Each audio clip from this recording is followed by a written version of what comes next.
Ako ang inyong Lolo Pael. At ako naman si Kabanong. At ito ang aming kwento.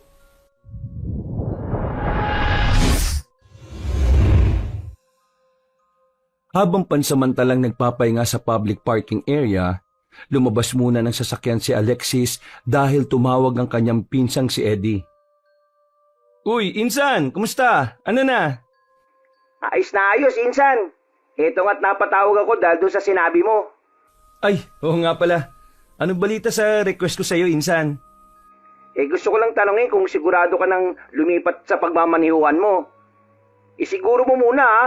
Baka matulad na naman yan sa huling nangyari. Ano ba? Buo na ba talaga desisyon mo, ha? Oo, Insan. Buong-buo na desisyon ko. Mas buo pa sa pamintang buo. Mabuti kung ganon. Kasi, i-endorso na kita sa kakilala ng amo ko. Narinig ko kasing nangangailangan yun ng bagong driver eh. Basta, tatawagan kita kapag all goods na ha. Sige, Insan. Salamat talaga sa palaging pagtulong sa akin, ha? Naku, wag ka muna magpasalamat dahil hindi ko pa nga nakakausap si Mr. Agoncillo eh. Ipagdasal mo na lang muna para hindi mapurnada. Oo, tama ka dyan, Insan. Pero, salamat pa rin talaga sa effort mo. Hindi ako maglalakas loob na umalis dito sa pinagbaboundaryhan kong inchik kung hindi rin dahil sa'yo. Ayoko mamatay ng ganito, no? Kakaramputang sinasahod sa pagmamaneho. Tiwala lang, Insan. Makakaraos din. Oo, tama. Tiwala lang. O siya, pabalitaan na lang kita ha. I-inform na lang kita about dun sa plano kapag kung ano na makapag-ready ka na rin. Babalik na ako sa trabaho. Ingat, Insan ha. Ikaw din, Insan. I love you, bro. Pagkababa ng telepono ay tila nakahinga na maluwag si Alexis. Kahit papano kasi ay meron na siyang aasahan na mapapasukang trabaho para makapag-resign na rin sa pagiging taxi driver ng driving company na pagmamay-ari ng isang incheck. Maya-maya pa, nang makontento na sa pahingang ninanais, ay nagpatuloy na siya sa pagtatrabaho. Lumipas sa mga oras at nakahanap na siya ng pasahero. Pagsapit ng gabi, pag-uwi ng bahay ay muli niyang nakausap ang pinsan at mabuti na lang din ay hindi pa siya natutulog nang tumawag ito. Insan, good news. Sabi ko na at pinag-aanda ka na ngayon ni Mrs. Donato. Ha? Mrs. Donato? Babae? Oo, Insan. Ang sabi ng amo ko, yun daw ang pangalan na magiging amo mo, Mrs. Siri Donato. Ah, ayos naman pala eh. Ang siste, magpapasa ka daw muna ng mga requirements sa ahensya dyan lang sa bandang Maynila. Ibibigay ko sa iyo yung location mamaya at kung sino yung pagpapasahan mo. Ha? May interview pa? Para lang daw yun sa formalidad. Pati yung pagpapasa ng requirements. Pero kung tutusin daw tanggap ka na. Sumusunod lang sila sa proseso dahil ganun ang legal na batas dito sa atin. Ah, pero sigurado ka dyan ha? Baka mamaya hindi ako makapasa sa interview. Alam mo namang mahina ako sa mga ganyan-ganyan eh. Maniwala ka sa akin. Wala ka man tiwala sa pinsan mo. Tanggap ka niyan, promise. O sige. Bahala na, Insan. Basta ilalaban ko to ha. Ay, siya nga pala. Yung tungkol pala sa sahod, napag-usapan niyo na ba? Yang sabi sa akin, doon na lang daw na pag-uusapan pero nasisiguro ni Mrs. Donato na hindi mo pagsisisihan yon, Insan. Walang-wala yung kinikita mo dyan sa pamamasada ng taxi ng inchik. Ganun ba? O sige. Bahala na. O sige na, ating gabi na rin eh. Inaantok na ako. Ipapasok ko na sa iyo yung location ng agency ha. Paspasan mo na para naman makapagsimula ka na ron. O sige, salamat uli. The best ka talaga, Insan. Pagkababa ng cellphone ay nagpasalamat kagad sa Panginoon si Alexis dahil sa magandang balitang hatid ng kanyang pinsan. Nakatulog siya na may ngiti sa labi at nagising din ng abot langit ang saya. Lumipas ang ilang araw, sinunod nga niya ang bili ni Eddie. At sa araw mismo kung saan ay naka-number coding ang kanyang sasakyan, ay saka siya nagbiyahe papuntang ahensya. Pagsakay ng bus, ay pumesto siya sa magandang kalalagyan. Kaya nakatulog siya kaagad at nanaginip ng patungkol pa rin sa pagmamaneho. Ma'am, 10 kayo? Pang-apat na ulit na tanong na ni Alexis sa magandang binibini na nakasakay sa minamaneho niyang taxi, pero pang-apat na ulit na rin yung hindi tumutugon. Dahil doon ay napatingin na siya sa rearview mirror at sunilyap-sulyapan ng misteryosang babae. Maganda ang dalaga, pero malamlam ang mga mata noon, nakita ang matinding kalungkutang pinagdaraanan. Maputla rin ang mga balat na halos pumantay na sa kulay ng suot niyang damit na may mantsa. Nang saglit niyang mahapyawan ng tingin ng braso noon, ay napansin niya ang tila iilang pasa roon. Hindi na tuloy siya nakatiis na magtanong kahit na naiilang. Ma'am, ayos lang po ba kayo? Pero katulad kanina, hindi pa rin sumagot ang binibini. Nakatitig lang yon sa malayo kaya napabuntong hininga na lang si Alexis. Ay, ma'am, ayos ka lang ba? Saan ba kita ibababa? Miss, magsalita ka naman para alam ko. Ha? Napamulagat si Alexis nang marinig ang nakaririnding boses ng konduktor. Nagpapaalala yon na sa susunod na bus stop na ang babaan. Pagsilip niya sa bintana, ay abot tanaw na niya ang gusali kung saan niya ipapasa ang mga requirements. Hindi na siya natulog pero napaismid na lang siya habang pasimpleng pinagmamasda ng konduktor na napakatinis ng boses. Hindi ko tuloy natin yung babae sa panaginip ko. Ito kasing konduktor na to ingay eh. Maya-maya pa, nang makababa na ng bus ay napatingin si Alexis sa gusaling nasa harapan. Napabuntong hininga na naman siya dahil alam niyang panibagong pakikipagsapalaran na naman ito. Sabi naman ni Eddie, ipapasa ko lang daw yung mga requirements na to. Tapos, may kaunting mga tanong lang. Ay, sana naman Lord, palari na ako ngayon sa magiging amo ko. Bigay niyo na po sa akin to, kung ito na yung tamang trabaho para sa akin. Napa-sign of the cross pa siya, at pagkalaon ay nakasabay na rin siya sa mga tao na patawid sa pedestrian lane. Pumasok siya sa loob ng gusali na punong-puno ng kumpiyansa sa sarili. Ilang saglit pa, pagkatapos ng pakikipag-usap sa babaeng kumuha ng mga requirements, ay tuwang-tuwa si Alexis. Matapos masiguro na natanggap nga siya sa panibagong pinag-a-applyan bilang driver. Pagkalabas ng gusali, ay napasingap siya at masayang tumingin sa kalangitan, habang nagpapasalamat sa Panginoon sa pamamagitan ng isip. Pagkatapos noon, ay masaya siyang sumakay ng bus para makauwi ng bahay. Habang umaandar ang sasakyan, ay nakatanaw siya sa labas at nagmumuni-muni.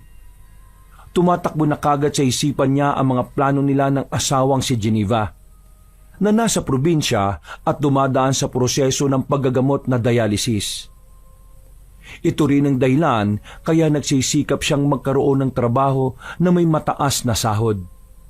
Subalit, dahil sa high school graduate lang ang nakayanan niyang tapusin at pagmamaneho ang kanyang skills, kaya dito na lang siya nag-focus.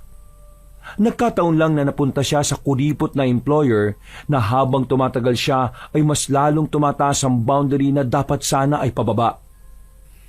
Kaunting tiis na lang, mahal kong Geneva. Madadala na rin kita dito sa Maynila at may papagamot. Matutupad na rin natin na matagal na nating inaasam na makapag-kidney transplant ka.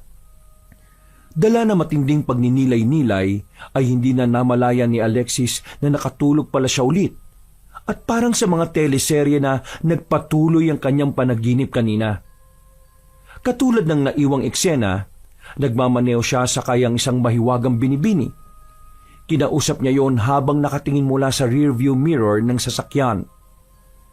Ma'am, ayos lang ba kayo? Saan ko ba kayo ibababa? Matapos niya yung tanungin, ay marahang bumaling ang mata ng dalaga sa salamin kaya saglit na nagtama ang mga mata nila. Doon ay naramdaman niya ang matinding kalungkutang bumabalot sa pagkatao ng kanyang pasahero. Parang nanuot ito sa kanyang kalooban kaya tila bumigat din ang kanyang pakiramdam. May problema ka ba? Sabihin mo lang kung saan kita iatid hindi na kita sisingilin. Hindi pa man natatapos ni Alexis ang sinasabi ay unti-unti nang pumatak ang luha ng dalaga.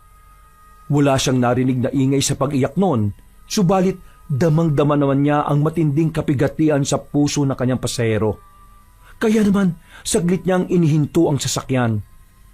Nang mapansin ito ng dalaga, ay otomatikong tumigil ang pag-iyak noon ng tahimik. Nagbago rin ang reaksyon ng mukha noon na mula sa kapigatian ay biglang napalitan ng takot. Ayos ka lang ba, miss? Andiyan na sila. Ha? Sino?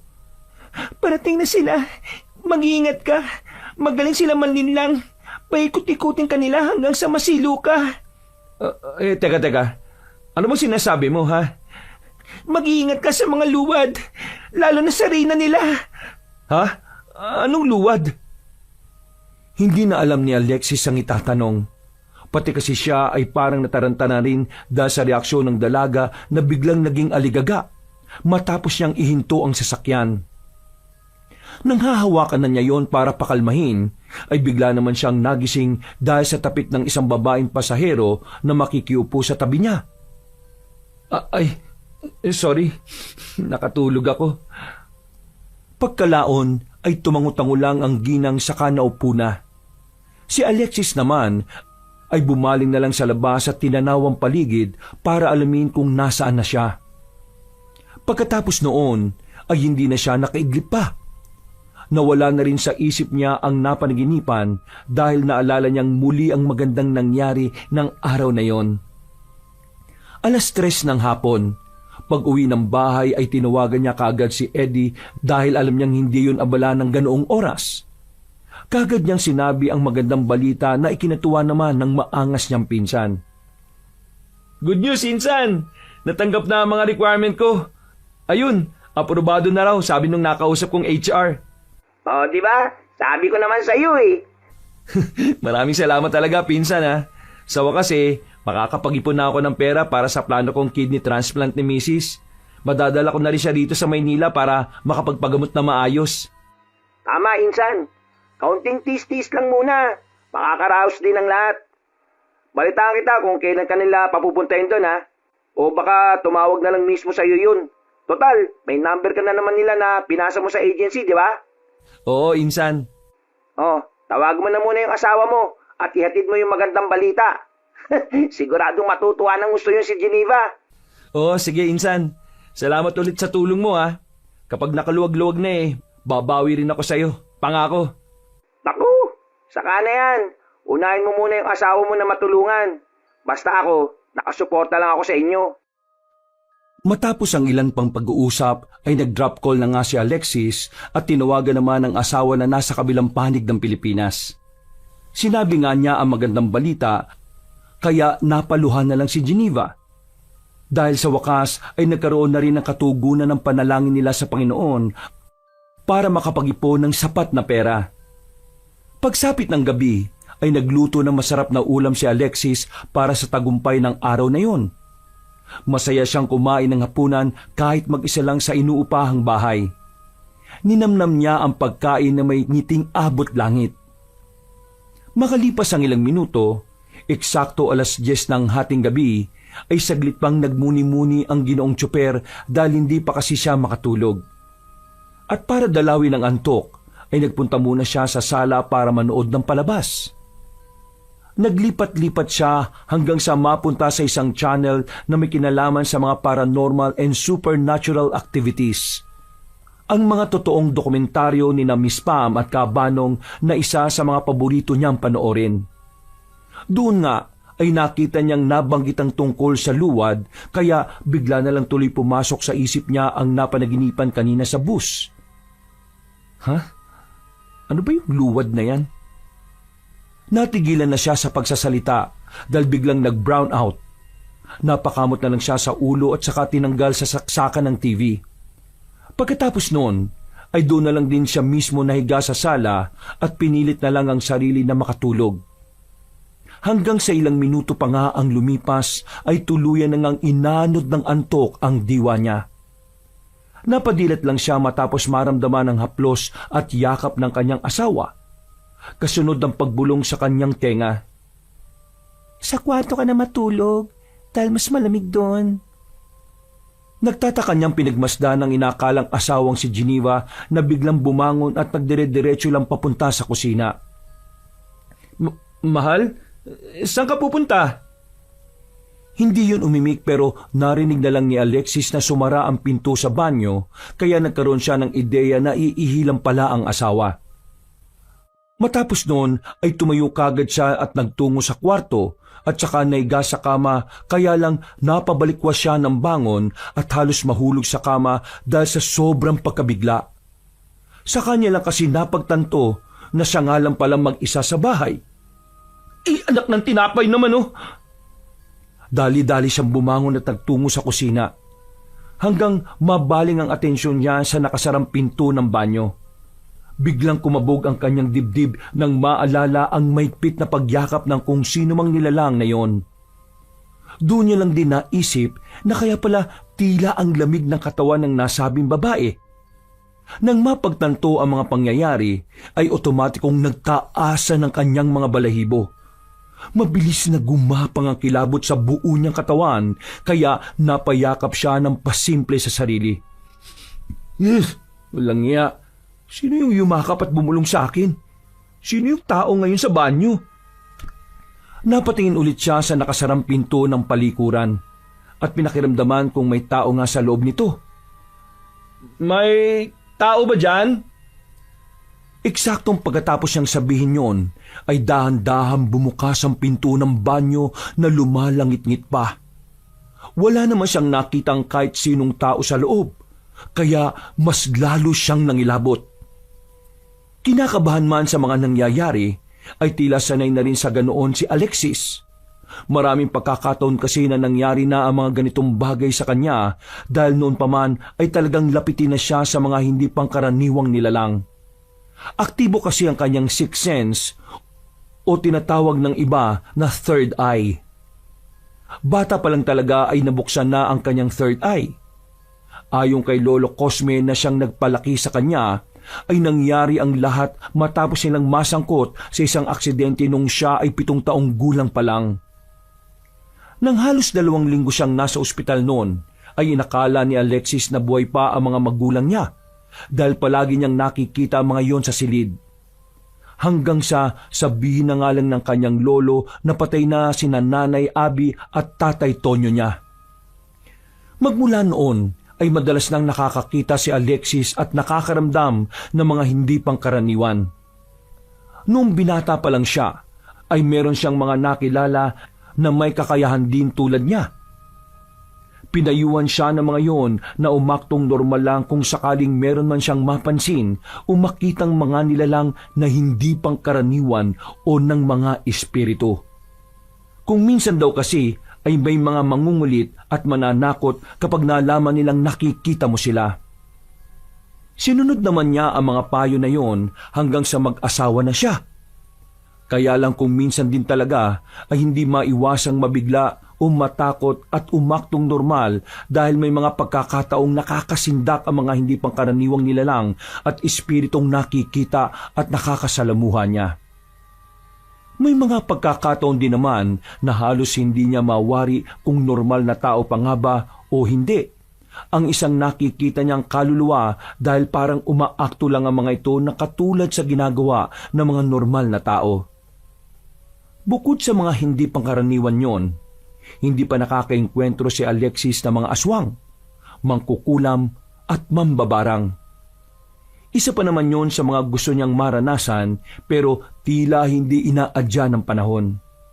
Kaya nagtsatsaga siya sa mga panonood na lang ng mga dokumentaryong may kinalaman doon, katulad na nga lang ng channel ni Miss Pam at Kabanong. Eto na naman tayo eh. Nagsimula na namang mangulit ang mga nangungulit. Patulugin niyo naman muna ako, please oh.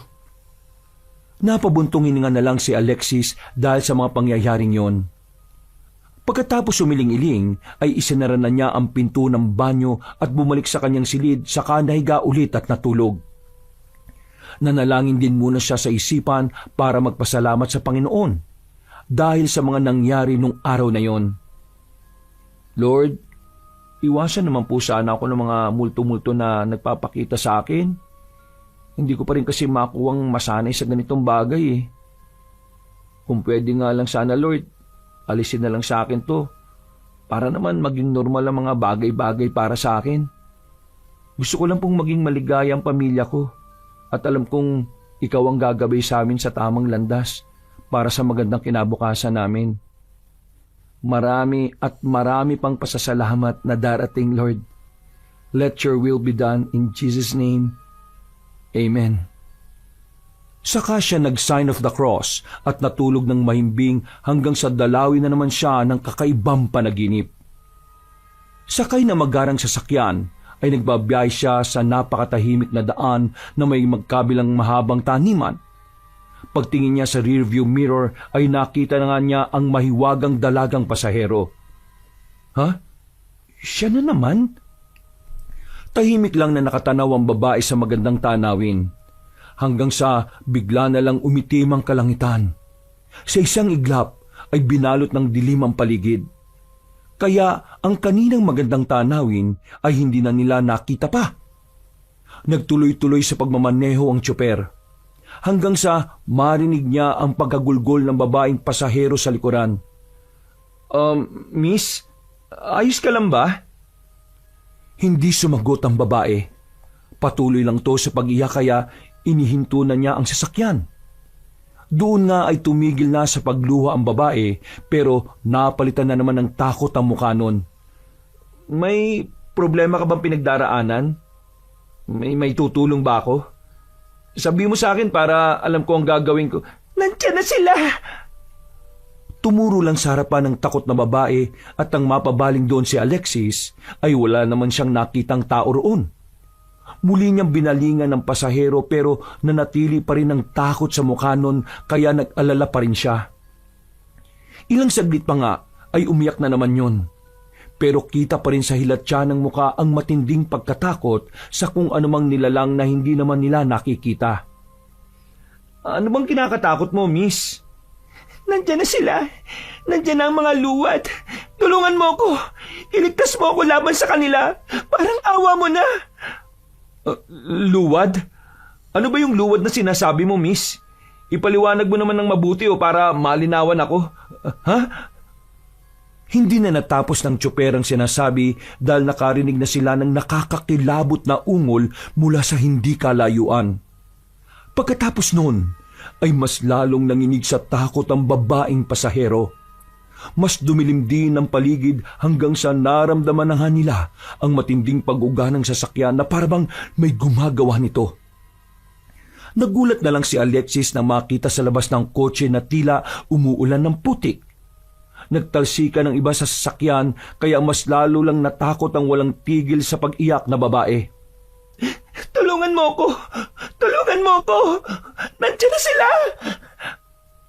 Pagharap ulit ni Alexis sa nasabing pasahero, ay ganoon na lang ang gulat niya dahil biglang nag-iba ang mukha nun. Inaagnas ang itsura at gutay-gutay na ang katawan. Sa takot ay napatras siya at aksidenteng napindot ang busina ng sasakyan na umaalingaw-ngaw sa buong paligid. Mas lumakas ang pag-uga ng sasakyan hanggang sa mahulog na nga ang lalaki sa kama dahilan para siya magising sa katotohanan. Napapahawak sa balakang si Alexis pagbangon. Nawala tuloy bigla sa isip niya ang napanaginipan dahil sa sakit ng katawan. Aray ko, ba't ba ako nahulog sa kama? Aray, sakit! Nag-almusal na lang muna siya kagad at tinawagan ng pamilya na nasa probinsya. Maya-maya lang din ay tumawag na nga ulit si Eddie para kumpirmahin ang lahat-lahat. Nakausap na rin ni Alexis sa telepono ang magiging amo at tinalakay nga nila kung kailan siya magpupunta sa bahay nito. Pati na rin ang tungkol sa sahod ay pinag-usapan nila at medyo nalula siya dahil malaki ang sahod niya sa loob ng isang buwan. Sa totoo lang ay hindi talaga siya masyadong nag-expect pagdating sa sahod. Kaya hanggang sa matapos na lang ang usapan nila ay hindi pa rin siya makapaniwala. Dahil doon, pagsapit ng hapon ay nagtungo kagad siya sa simbahan para magpasalamat sa Diyos. Dahil sa malaking sahod ay siguradong makakaipon na siya para makapag-kidney transplant ang asawa. Lumipas ang ilang araw ay naging maayos ang resulta ng lahat para kay Alexis. Nagpatuloy ang pagpapala ng Diyos sa kanya. At hindi lang yon, dahil mas dumalas din kasi ang tungkol sa maywagang babaeng pasahero sa kanyang panaginip. Halos gabi-gabi niya yung napapanaginipan, pero hanggang ngayon ay hindi pa rin niya makuha kung ano ang ibig sabihin ng panaginip na yon. Kaya may mga pagkakataon talaga na napapatanong siya sa sarili kung ano ang ibig sabihin ng mga panaginip na yon. Ano nga kayang ibig sabihin nun? Inalala niyang bigla na nagsimula ang panaginip na yon nang maisipan niyang lumipat sa pinagtatrabahuan. Hanggang sa sumapit na nga ang araw ng pagpunta niya sa lugar ng kanyang magiging amo, si Mrs. Donato. Manghang-mangha siya nang makita ang napakagarang bahay ng ginang. Alam niyang mayaman ang bagong amo pero hindi niya sukat akalain na ganito yun kayaman. Sa palabas lang kasi siya nakakakita ng ganun kalawak na lupain na may nakatayong napakagarang bahay sa gitna. Hindi naman sinabi ng pinsan ko na donyang-donya naman pala yung pagtatrabahuan ko. Parang ang hirap mag-adjust nito ah. Pagpasok niya sa loob ng mansyon, ay sinalubong siya ni Ginoong Adonis, ang 50 anyos na mayordomo ng buong lupain. Nakasuot yun na parang pampormal, kaya yumukod siya sa pag-aakalang isa yun sa kanyang amo. Magandang umaga ho, sir. Adonis, tawagin mo na lang akong Ado o Kuya Ado. Hindi ako ang amo mo, kaya wag mo akong tatawagin na sir. Katulad mo lang din ako rito na trabahador. Ako ang mayordomo rito sa mansyon. Ang pinaka nangangasiwa sa iba't ibang bagay. Kaya kung meron kang kailangan na hindi mo alam, pwede mong sabihin sa akin. Nice to meet you, sir. Ang ibig kong sabihin, Kuya Ado. Ako nga pala si Alexis. Iwanan mo na lang muna ang mga gamit mo dyan at sumunod ka sa akin para ipakita ko sa iyo ang garahe kung saan nandun ang paboritong sasakyan ng amo nating si Senyora Siri. Okay ho. Sige po. Sumunod nga si Alexis sa seryosong Ginoo na pumalakpak lang ng 3 beses ay kasunod noon may mga kasambahay na lumabas. Nakita pa niya kung paano kunin ng 3 kasambahay ang mga gamit niya at dalhin sa kung saan. Nang makita naman siya ng mayordoma, ay sinabi lang noon na dadali na ng mga kasambahay ang mga gamit niya sa pagtutuluyan niyang ituturo din naman sa kanya mamaya. Ilang saglit pa, pagdating nila sa garahe, ay tumambad na nga sa paningin ni Alexis ang 3 uri ng magagandang sasakyan. Hindi nga niya kilala ang tatak na mga yon, pero nakasisiguro siyang mamahalin dahil sa dating at klase. Napawaw siya sa isip dahil sa wakas ay makakapagmaneho na rin siya ng dekalidad na sasakyan. Malayong malayo sa kakarag-karag na kotse. Ito ang palaging ginagamit ni Senyora. Paborito niya kasi ang itim pero hindi mo pa yan mamamaneho at hindi mo na siya sasakay rito sa'yo. Ho? Bakit o, Kuya Ado? Sa loob ng 2 linggo, ang mga ipagmamaneho mo muna ay ako at ilang manggagawa rito sa mansyon. Ako magsasabi kay Senyora kung pwede ka na niyang maging personal na driver. Huwag ka maglala, dahil sumasahod ka pa rin naman nun. At siguro naman nakapag-usap na kayo tungkol sa sahod mo, hindi ba? Oo. Kung yun ang desisyon nyo, wala naman hong problema. Gagalingan ko para karapat-dapat na personal driver ni Senyora Siri Donato. Salamat at nakakaintindihan tayo. Maraming salamat din sa pagtanggap niyo sa akin. Pagkatapos nilang mag-usap patungkol doon, ay sinama na nga siya ng mayordomo papunta sa silid ng mga kasambahay na katulad niya. Nagkwentuhan din sila ng ilang mga bagay pero hindi niya masyadong naintindihan ang ibang mga sinasabi ni Ginoong Adonis. Nakatuon kasi siya sa kagandahan ng lugar. Kahit nasa labas sila, hindi niya maiwasang mamangha. Lalo na nang malaman niyang hanggang sa kabundukang nasa dulo ng lugar na yon ay sako pa pala ng lupain ng mga Donato. May nakita na nga siyang mga kabahayan sa paanan nun, kaya nagtaka rin siya. Ang sabi lang sa kanya ng mayordomo ang nakatira sa maliit na baryong yon ay nasasakupan pa rin ng mga Donato. At ang lahat ng nandun ay manggagawa sa malawak na rancho na nasa kabilang parte naman ng bundok. Nang malapit na sila sa gusali ng mga kasambahay, ay napansin niya ang isang malawak na tila putikan sa di kalayuan. Napakunot siya ng noo habang pinagmamasdan ng mga yon. Medyo ito kasi ang nagpapapangit sa dakong yon ng lupain. Bakit to maputik sa banda ron? Dati bang may lawa ron, Kuya Ado? Walang lawa dyan. Ganyan talaga ang parte na yan ng lupain ito. Hindi yan pinanatiling tuyo ng senyora. Bakit naman ho? Kung gusto mong malaman, ang senyora na lang mismo ang tanungin mo tungkol dyan. Ho? Sige ho. Pero ang payo ko lang sa'yo, kung gusto mong magtagal dito sa mansyon, huwag ka masyadong maging mausisa. Sige po. Tatandaan ko po yan, Kuya Ado. Nagpatuloy na nga sila hanggang sa marating ang silid na kanyang tutuluyan. Kahit doon ay nagulat siya dahil mas malawak pa sa inuupahan niyang bahay ang naging silid niya. Mas maganda pa nga kung tutuusin. May sariling sala at banyo kaya tuwang-tuwa talaga siya. Hindi tuloy masukat ang tuwa sa kanyang dibdib, lalo na nang sabihin ni Ginoong Adonis na magpahinga na muna sa araw na yon. Bukas pa siya magsisimula sa pagtatrabaho upang may pagmaneho ang mga kasambahay ng mansyon. Nang mag-isa na lang sa kanyang silid, ay kagad niyang tinawagan ng pinsan at ipinamalita ang tungkol sa maganda niyang kalagayan. Insan! Grabe! Ang lupit ng amo ko! Yung tinutuluyan ko dito, mas malaki pa sa inuupahan kong bahay sa Maynila. Salamat talaga ng marami sa'yo, Insan. Wow! Natutuwa ako marinig yan. Ang sahod, ayos naman ba ha? Grabe! Ayos na ayos, Insan. Walang-wala yung napepera ko rin kay Inchik. Grabe! Babawi talaga ako sa iyo, promise yan. Eto naman, saka ka na bumawi sa akin, no? Unahin mo nga munang makapag-ipon para may pan-transplant na si Geneva. Ay, oo naman, no? Sinisiguro kong makakapagpa-opera na ang asawa ko, Insan. Salamat talaga. At ako ang inirekomenda mo. Nakakatuwang marinig yan at nakakataba ng puso dahil nakatulong ako sa'yo. Pero Insan, mamaya na tayo mag-usap ha. Medyo busy dito eh. Tatawag ako mamayang gabi sa'yo. At balita mo ako kung gaano kaganda dyan. Ay, sige, sensya na ha. Thank you talaga ha. Ingat at I love you, Insan.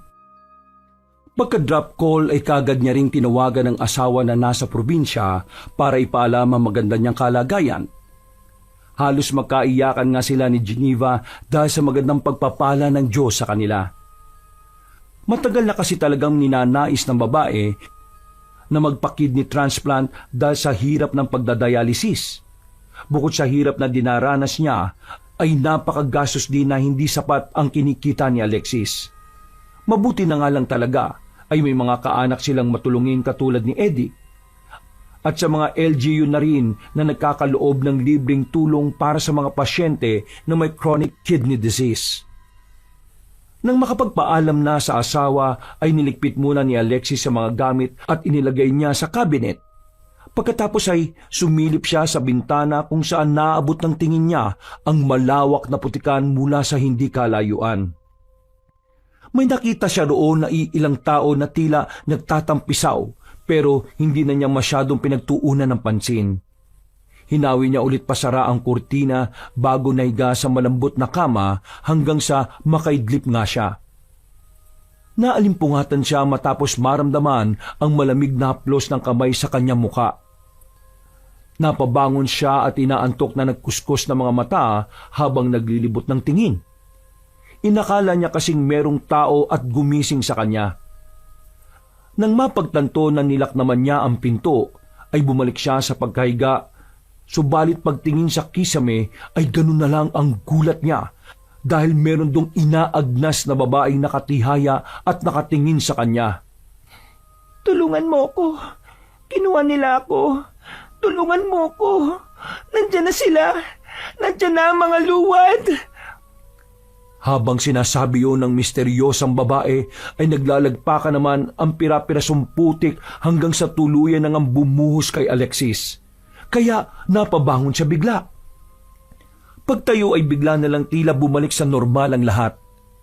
Napailamos na lang tuloy ng mukha si Alexis saka humarap sa salamin. Ay, lang iya, hanggang dito ba naman?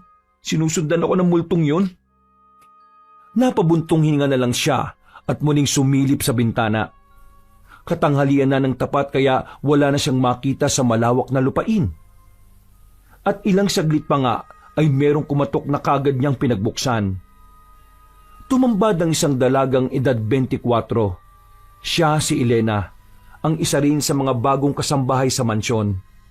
Nauna lang yon ng 1 buwan sa kanya. Sinabi nga ng dalaga na oras na ng pananghalian at ang ugali sa lugar na yon ay sabay-sabay din ng pagkain ng mga kasambahay. Bilang pagrespeto, ay sumunod na siya sa dining room ng mga kasambahay at nakisalo na sa hapagkainan. Doon niya nakita na iilan lang pala ang mga nagtatrabaho doon sa loob ng napakalaking mansyon.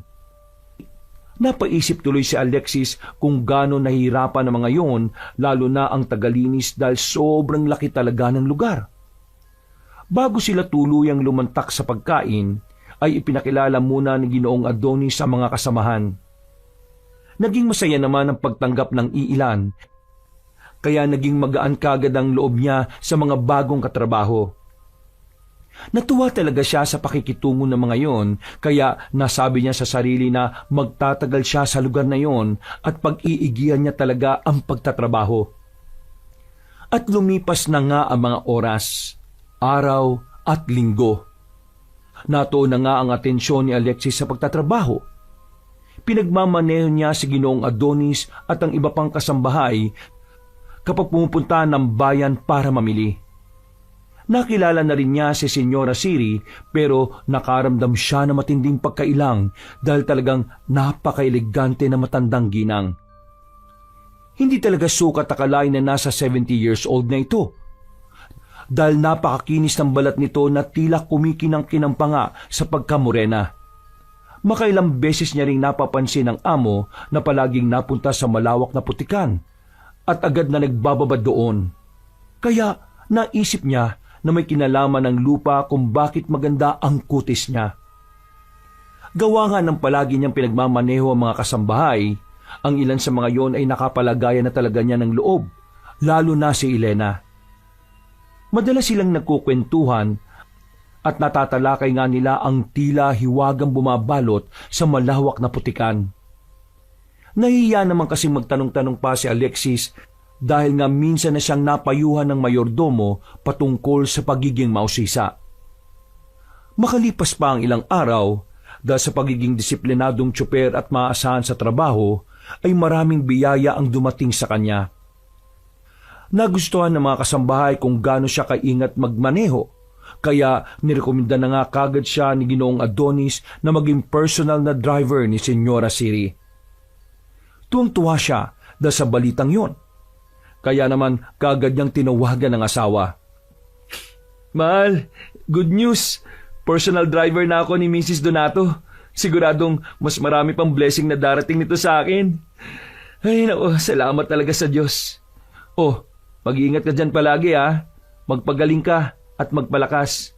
Ngayong katupusan ng buwan, makakapagpadala na ako sa iyo ng pera. Pagkatapos makausap si Geneva, ay tinawagan niya rin si Eddie para sabihin ang magandang balita.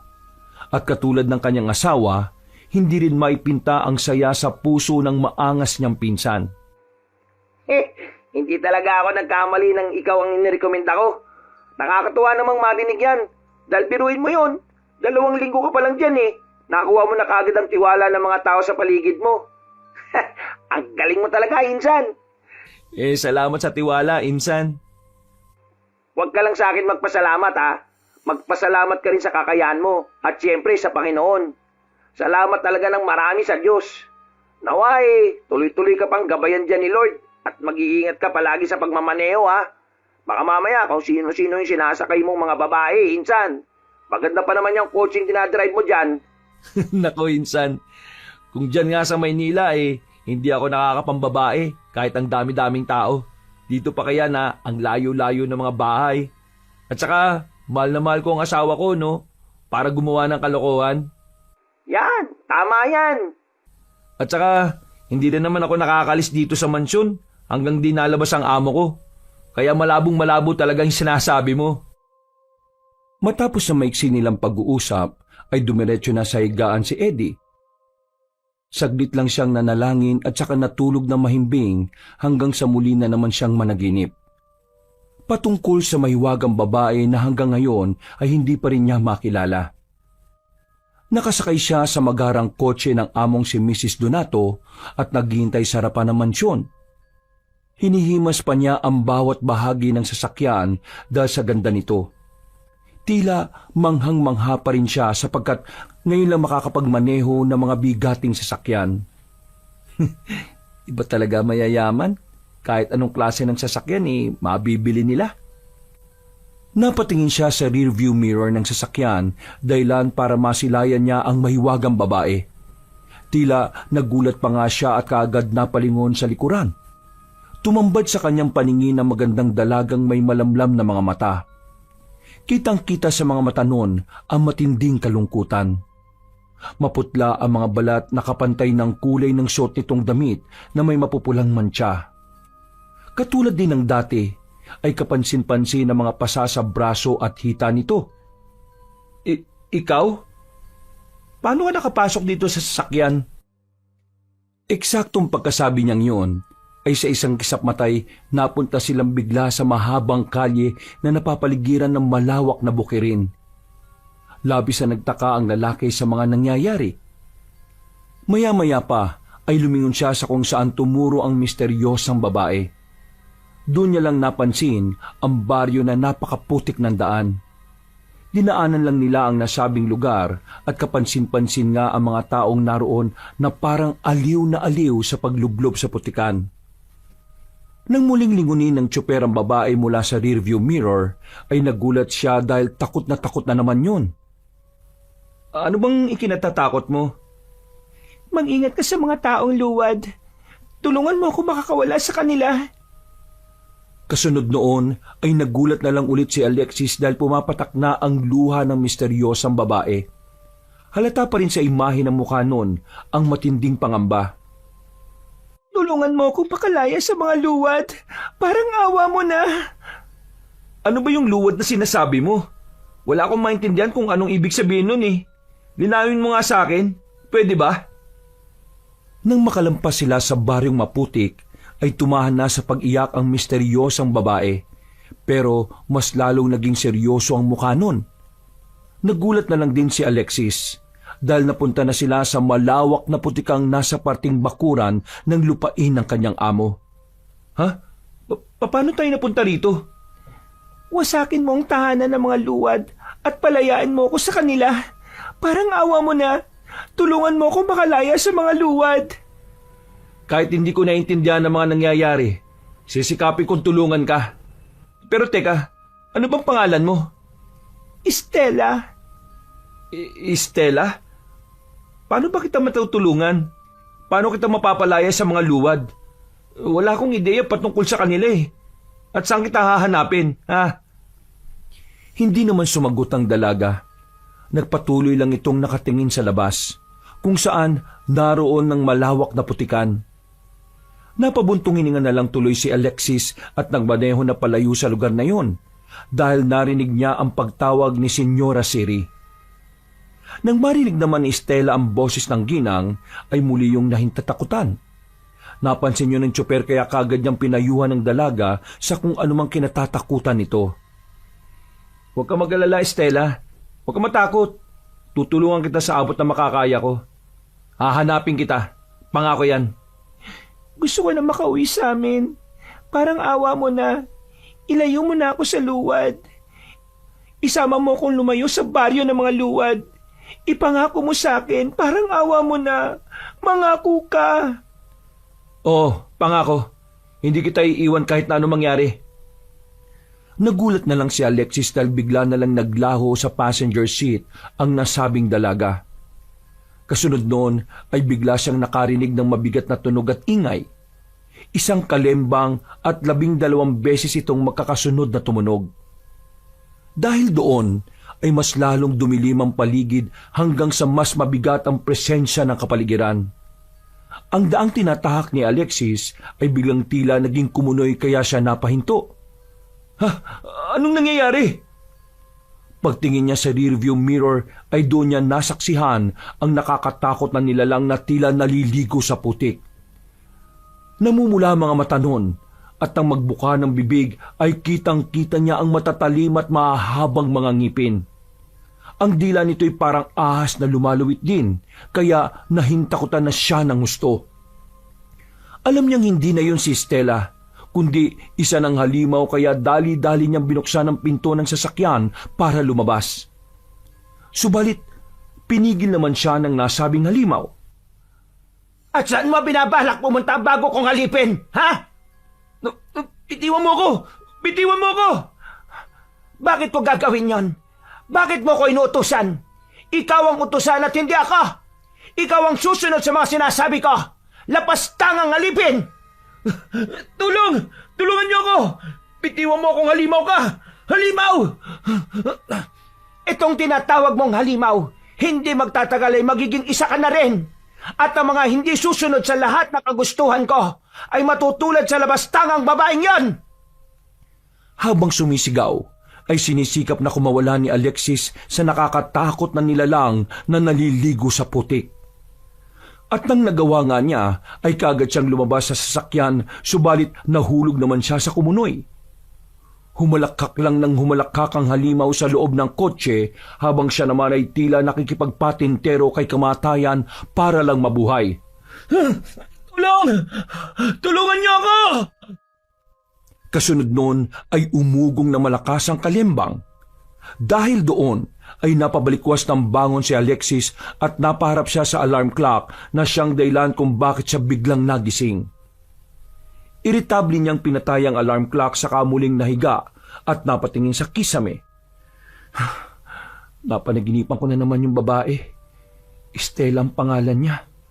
At ano ba yung luwad na yun? Dahil sa nangyari ay hindi na nga nakatulog si Alexis. Nabagabag talaga ng gusto ang kanyang isip lalo na at nakilala na niya ang babae sa panaginip. Napapaisip pa rin siya kung ano ang ibig sabihin ng luwad at dahil abala ang mga tao sa mansyon ay humanap muna siya ng tiyempo para may makausap patungkol dito. Pasado 7:00 ng umaga ay kagad nag-asikaso ang tsoper dahil susunduin niya si Senyora Siri sa baryo Malupa. Hinatid niya roon ang matandang babae nung isang gabi dahil meron daw yung importanteng taong kakausapin patungkol sa negosyo. Mag-i-stay din nga sana siya roon pero mabuti na lang at pinabalik siya ng amo sa mansyon sa hindi niya rin malamang dahilan. Habang nasa biyahe ay wala pa rin sa wisyo si Alexis dahil sa napanaginipan. Alam niya kasi sa sarili na hindi lang yung basta isang panaginip. Nararamdaman niya na dapat meron siyang gawin kaya lang ay hindi niya naman alam kung ano o alin at kung paano ito sisimulan. Panginoon, bigyan niyo po sana ako ng sign kung anong ibig sabihin ng mga panaginip kong yon. Bago ko magtrabaho rito sa mansyon ni Mrs. Donato, palagi ko nang napapanaginipan si Estela. May kinalaman ba siya sa lugar na to o kung ano man? Kailangan ko ng tulong o sinyalis, Panginoon. Sa kalahating oras niyang pagmamaneho ay walang ibang naging laman ng isip niya kundi ang tungkol kay Estela. Dahil din tuloy doon ay hindi na niya napansin ang magagandang tanawin sa magkabilang palibot na tinatahak ng daan. Nang marating niya ang baryo Malupa ay namangha siya dahil talaga namang napakaganda ng lugar. Para siyang napunta sa makalumang panahon dahil sa uri ng mga bahay na naroon. Hindi niya kasi yun na-appreciate nung isang gabi dahil madilim nang ihatid niya si Senyora Siri. Dahil doon ay saglit na nawaglit sa isip niya ang tungkol kay Estela at sa kakaibang panaginip. Pagkapark ng sasakyan ay napansin niya mula sa hindi kalayuan ang isang malawak na putikan na katulad ng nasa mansyon ng kanyang amo. Napakunot siya ng noo na halata ang pagtataka hanggang sa makita niya ang isang batang lalaki na nasa edad 10 taon. Lumapit kasi yun sa kanya at tinapik-tapik siya kaya siya napalingon. Uy, Kuyang Tsuper, ako po si Uyong. Bakit ka nangatingin sa paliguan? Paliguan? Yung putikan ba yung tinutukoy mo, bata? Opo, paliguan yun ng mga luwad. Luwad? Alam mo ba kung ano yung luwad? Oo naman po. Hindi mo po ba alam yon? Ang laki-laki mo na, hindi mo pa rin alam yon. Siguro po, hindi ka... Natigilan na si Uyong sa pagsasalita dahil dumating ang isang maitim na ginang na nagngangalang Igme. Sinuway niya ang batang lalaki at pinapasok na sa loob ng bahay at pagkatapos ay humingi siya ng pasensya kay Alexis na tumangot-tangulang. Nang mawala na sa paningin niya si Uyong, ay inanyayahan na siya ni Igme na pumasok muna sa loob ng bahay na kinaroroonan ni Senyora Siri. Habang naghihintay ay nag-agahan na muna sila. Hindi na nakatanggi pa ang tsuper dahil ito raw ang sabi ng kanyang amo. Pagdating niya sa dining area ay pinaupo na siya sa dining table para kumain. Uupo pa lang sana siya nang bigla namang maaninag ng kanyang mga mata ang isang dalaga na nakatayo sa tabi ng pinwestuhan ni Aling Igme. Nag-iba ang hugis ng mga mata niya pagkakita sa binibini. Pamilyar kasi ang itsura noon kaya napabulong siya. Saglit na napaisip si Alexis at nang unti-unti niyang maalala kung sino ang babae, ay biglang nanlaki ang kanyang mga mata.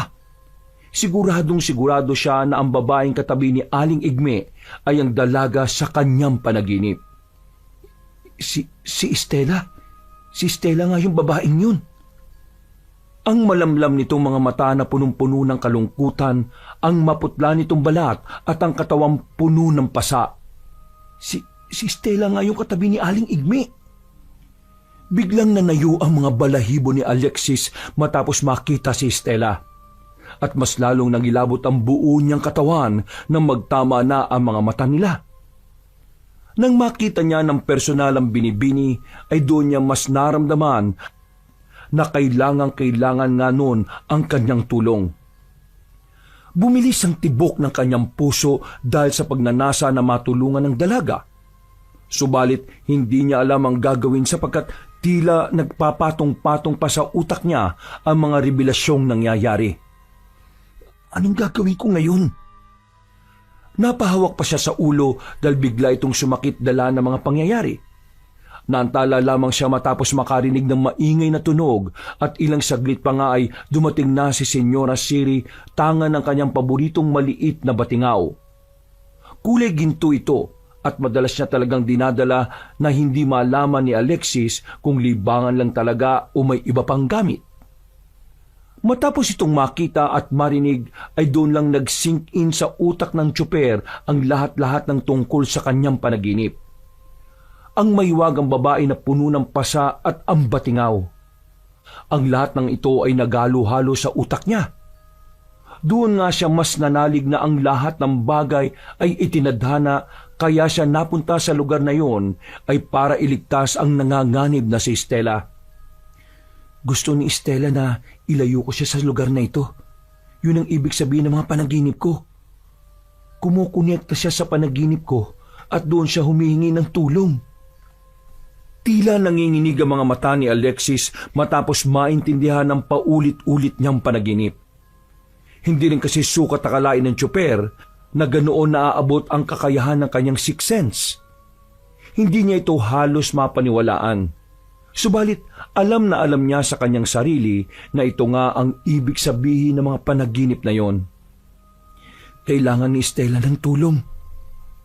Kumusta ang araw mo, Alexis? Ayos lang po, senyora. Salamat po sa paanyayang almusal. Kumain ka lang ng marami bago tayo umalis. Huwag kang mahiya. Isipin mo na nasa mansyon ka lang kumakain. Opo, senyora. Salamat po ulit. Mabuti naman kung ganon. Sige, at kumain na tayo. Tumangutango lang si Alexis habang pinipilit ng umiti sa harapan ng amo. Bigla rin kasing nagbagong tingin niya rito matapos makita ang kalagayan ni Estela. Kitang-kita niya kasi sa isang sulok ang dalaga kaya awang-awa siya habang pinipilit na ubusin ang pagkain. Napabulong na lang siya habang pasimpleng napapa-ismid. Walang ya. Paano na naatim ng senyora ang ganito? Pati ng mga tao rito. Hindi ba nila nakikita ang itsura ng kasambahay nila? Hindi ko to akalain Akala ko pa naman, mabuting tao si Senyora Siri. Hindi ko maatim ito. Nang muli niyang lingunin si Stella ay para siyang nanlumo. Naawa talaga siya ng gusto sa nasabing kasambahay. Pero hindi niya magawang lapitan yon dahil baka masita ng kanyang amo. Maya-maya pa, nang umalis na roon sila Aling Igme at Stella, ay pasimple lang na tumingin si Alexis sa amo habang kumakain ng mga sinandok nitong pagkain. Senyora, pwede yung magtanong? Sige, Alexis. Ano ba ang itatanong mo? Anong pangalan ng mga kasambahay dito? Hindi mo pa pala kilala si Igme. Siya lang naman ang kasambahay dito na nag-aasikaso sa akin kapag napunta sa Baryo Malupa. Alam na alam kasi ni Igme ang mga hilig kong pagkain. Yung ibang kasambahay, hindi ko nakilala. Bakit mo pala naitanong? Natitipuan mo ba siya? Hindi po. Natanong ko lang po. Salamat po sa pagsagot, senyora. Walang anuman. Tapusin mo na ang pagkain mo dahil maya-maya aalis na tayo. Tapos na rin po ako. Sigurado ka? Oo. Kung ganon hintayin mo na lang ako saglit sa garahian. Hayaan mo na yan dyan dahil si Igme naman ang magliligpit dyan. Sige po, senyora. Tumango lang si Alexis at saka uminom ng tubig. Nang makita naman siya ng kanyang amo, ay tumayo na rin siya sa kinauupuan at lumabas ng bahay. Ang totoo ay hindi na lang talaga niya tinapos ang pagkain dahil alam niyang malayo ang pupuntahan nila ng kanyang amo ngayong araw. May sinasabi kasi si senyora nung isang araw na lugar na malapit lang sa dagat. May seremonya nga raw silang gagawin doon na hindi naman na tinanong ng tsuper.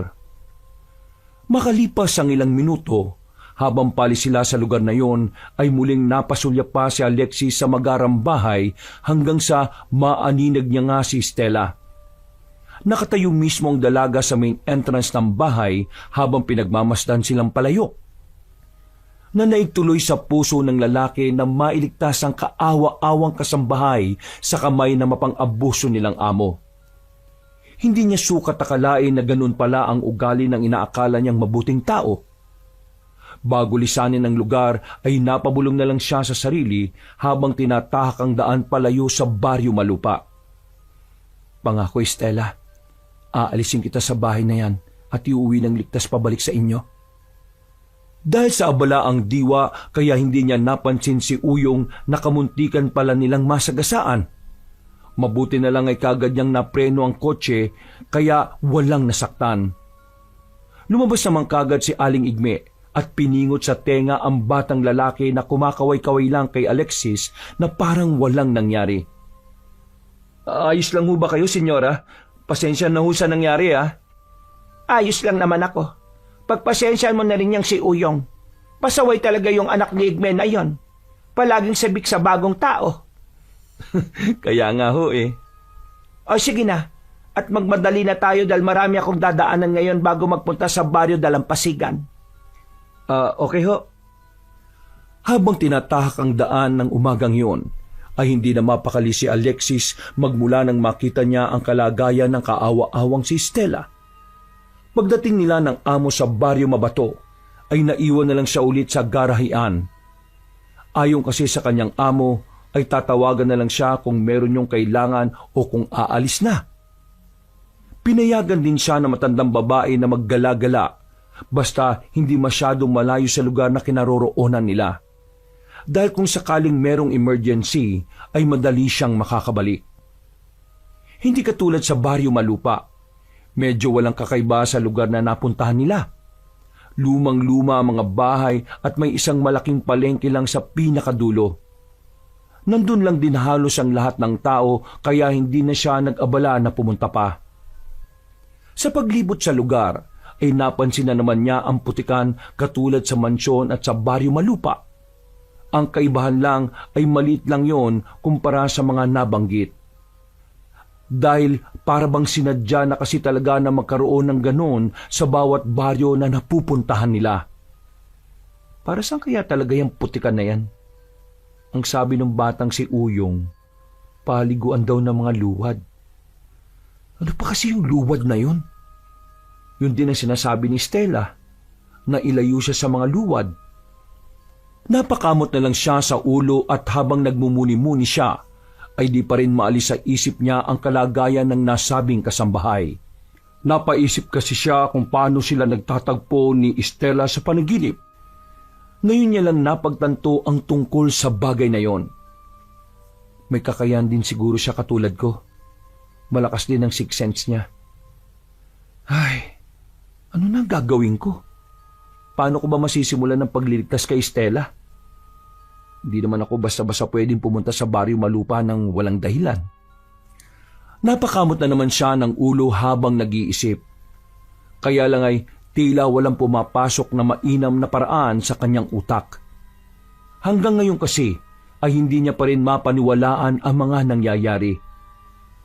Nang maubos na ang kanyang kinakain, ay naisip niyang tawagan ng pinsan para ikwento itong mga nararanasan niya ngayon. Hello, Insan. Oh, may problema ba dyan, ha? Saglit na nanahimik si Alexis at inisip na mabuti kung ikukwento niya nga ba ang lahat sa pinsan.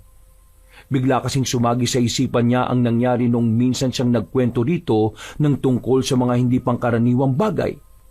Kabaliktaran niya kasi ang pinsan niya. Hindi naniniwala sa mga ganong bagay si Eddie. Kaya naman nag-aalangan din siya. Uy, Insan, ang tagal mo naman sumagot yan. May problema ka ba? Pasensya na, Insan ha. Natutulig lang ako ngayon. Malalim kasi ang iniisip ko eh. Hindi ko alam kung sasabihin ko ba sa'yo o hindi. Tungkol ba saan? Tungkol ba kay Geneva o dyan sa pinagtatrabahuan mo? Taktika. Bigla tuloy ako nag-alala sa'yo ah. Meron bang nanggugulo sa'yo riyan? O kung ano? Hindi naman tungkol kay Geneva. Ayos na ayos ngayon ang asawa ko. At saka, wala naman nanggugulo rito. Meron nga lang problema. Pero, huwag ka mag-alala, Insan. Hindi naman to tungkol sa akin eh. Tungkol nga naman kanino? Tungkol to kay Mrs. Donato. Meron ako na-discover. Ha? Seryoso ba yan? Nako, mag-iingat kang gumawa ng kung ano-ano ha. Alalahanin mong malayo ka sa Maynila. Wala kang mahinga ng tulong dyan. Mabuti na nga lang malakas ang signal dito. Eto na, itutuloy ko yung kwento, Insan. Makinig ka mabuti ha. Galing ako kanina sa baryo Malupa dahil sinundo ko si Mrs. Donato. Tapos, nakita ko yung kasambahay niya, si Stella. Oh, sino naman tong Stella na to? Muling natigilan sa pagsasalita si Alexis sapagkat iniisip niyang mabuti kung papaano sasabihin kay Eddie ang tungkol sa kababalaghan ng kanyang panaginip. Mahirap kasi talagang mapaniwala ang maangas niyang pinsan patungkol sa mga ganitong bagay. Uy, Alexis! Tulala ka na naman siguro dyan. Ano nga yung meron sa kasambahay na si Stella? Ito naman pabitin-bitin ng kwento eh. Ha? Pasensya na. Nag-aalala kasi ako ron kay Stella eh. Namumutla kasi ang itsura niya. Tapos ano? Bilisan mo naman magkwento. Paputol-putol ka naman eh. Para ako nakikinig sa radyo na walang signal nito eh. Feeling ko, inaabuso siya ni Mrs. Donato. Kaya gusto ko siyang tulungan. Ang kaso naman hindi ko alam kung paano siya maaalis dun sa pinagtatrabaho niya. Dun sa isa pang bahay ng amo ko. Medyo malayo kasi ang baryo Malupa sa mansyon eh. Hindi ko naman basta-basta na lang ilalabas ang sasakyan ng walang paintulot. Gusto mo siyang tulungan, Insan? Pero, paano mo naman nasabi na inaabuso siya ng amo niya? Nakakita mo ba? Ha? Halata naman sa itsura niyang puno ng pasa tapos namumutla at nangangalumata. Napakapayat pa niya. Hinayaan lang ng ganun ang itsura niya. Pang-aabuso yun, di ba? Nako, hindi uubra sa husgado yung ganyan, Insan. Dapat may sapat kang ebidensya. Alam mo naman ang batas. Baka mamaya sa pagtulong na gagawin mo, ikaw pa mapahamak eh. Hindi ko minamasama ang plano mo ha. Inaalala lang din kita. Alalahanin mo rin na may pamilya kang umaasa sa'yo. Isipin mong mabuti yung goal mo para sa pagpapakidney transplant ni Geneva. Hindi sa ayaw kong tulungan mo yung taong yun ha. Gusto ko lang na mas mag-focus ka sa pamilya mo. Binabagabag kasi ako ng konsensya ko eh. Yun lang. Kahit naman ako siguro nasa posisyon mo, may isip ko rin yan eh, at makukonsensya talaga ako. Pero, ang payo ko lang sa'yo, Insan ha, huwag kang magpapadalos-dalos. Salamat, Insan. Kahit papano lumuwag ang pakiramdam ko. Mabuti na lang at nakausap kita ngayon kasi hindi ko na rin talaga alam ang gagawin ko eh. Mabuti at pinaalala mo na meron nga pala akong goal para kay Geneva at kailangan ko mag-focus doon. Oo naman, Insan. Ipaubaya mo na lang sa alagad ng batas ang tungkol dyan. Sigurado ako na matatapos din ang kalbaryo ng Estela na yon. Unahin mo muna ang pamilya mo, no? Hindi naman sa pagiging makasarili yun eh. Oo, naintindihan ko na. Salamat ulit ha. Ay, siya nga pala. May ideya ka ba kung ano yung luwad? Luwad? Putik yun, di ba? Oo nga no. Hoy, Insan, mamaya na tayo ulit mag-usap ha. Tinatawag na ako ng boss ko eh. O paano? Ibababa ko muna tong tawag ha. Agad na nag-drop call si Eddie at napaisip naman si Alexis patungkol sa sinabi ng kanyang pinsan na ang luwad na pala ay isang putik. Napakamot na naman tuloy siya habang iniisip ang tungkol sa bagay na yon. Bigla niya ring napagtagni-tagni ang mga nakita niyang putikan sa mga lugar na napuntahan nila ng kanyang amo. Sumagi rin ulit sa alaala niya ang mga sinabi ng batang si Uyong patungkol dito at sa mga luwad. Opo, paliguan yun ng mga luwad. Hindi mo ba alam yun? Ang laki-laki mo na, hindi mo pa rin alam yun. Siguro hindi ka... Ano ba'y tinutukoy ni Uyong na luwad? Tao ba o yung putikan? Ay, sakit na sa ulo. Ano ba itong gagawin ko? Nangako pa naman ako kay Stella na ililigtas ko siya. Paano na lang pala kapag nagtagpo kami ulit sa panaginip? Pagkasabing yun ay naglakad pabalik sa garahian kung nasaan ang sasakyan ng kanyang amo. Doon ay tahimik lang siyang naghintay at naglibang-libang sa pamamagitan ng pagtanaw sa mga dumaraan. Ilang saglit pa nga, habang inaaliw ang sarili ay bigla namang nagring ang kanyang cellphone. Rumihistro ang pangalan ni Senyora Siri kaya agaran niya itong sinagot. Alexis, Hello, Senyora? Susundin ko na ho ba kayo? hindi. Huwag mo muna akong sunduin. Makinig ka sa sasabihin ko. Sunduin mo muna si Adonis sa mansyon dahil sasama siya sa atin sa baryo Dalampasigan. Dito ko na kayo hihintayin. Bilisan mo ha. Sige ho, Senyora. Aalis na ho ko ngayon. Sige, mag-iingat ka. Kagad nagbaba si Senyora Siri ng telepono dahilan para mapaismid naman bigla si Alexis. Hindi rin pa kasi makuha ng isipan niya na sa likod ng maamong pananalita at mukha ng kanyang amo ay nagtatago pala ang may itim na budhi at masamang pagkatao. Napailing na lang siya bago simulang buhayin ang makina ng sasakyang minamaneho. Sayang ang mukha ni Senyora. Hindi pa naman siya mukhang ganong katanda. Mukha rin siyang mabait at matulungin sa kapwa pero may tinatago pala siyang kasamaan. Hindi talaga natatakpan ng yaman at ang labas na kaanyo ng tunay na ugali ng isang tao. Umalis na siya sa lugar na yon at bumalik na nga sa mansyon. Makalipas ang kalahating oras ay nakarating na nga siya sa mansyon ng mga Donato. Naghihintay na sa Ginoong Adonis na kaagad pumasok pagkakita sa sasakyan. Alis na ba tayo, Kuya Ado? Sige. Wala nang ang sinayang na oras ang tsuper. Nagmaneho na kagad siya pabalik sa kinaroroonan ni Mrs. Donato. At habang tinatahak ang daan para kahit papano'y malibang ay nagbukas na ng usapan ng nagmamaneho ng sasakyan.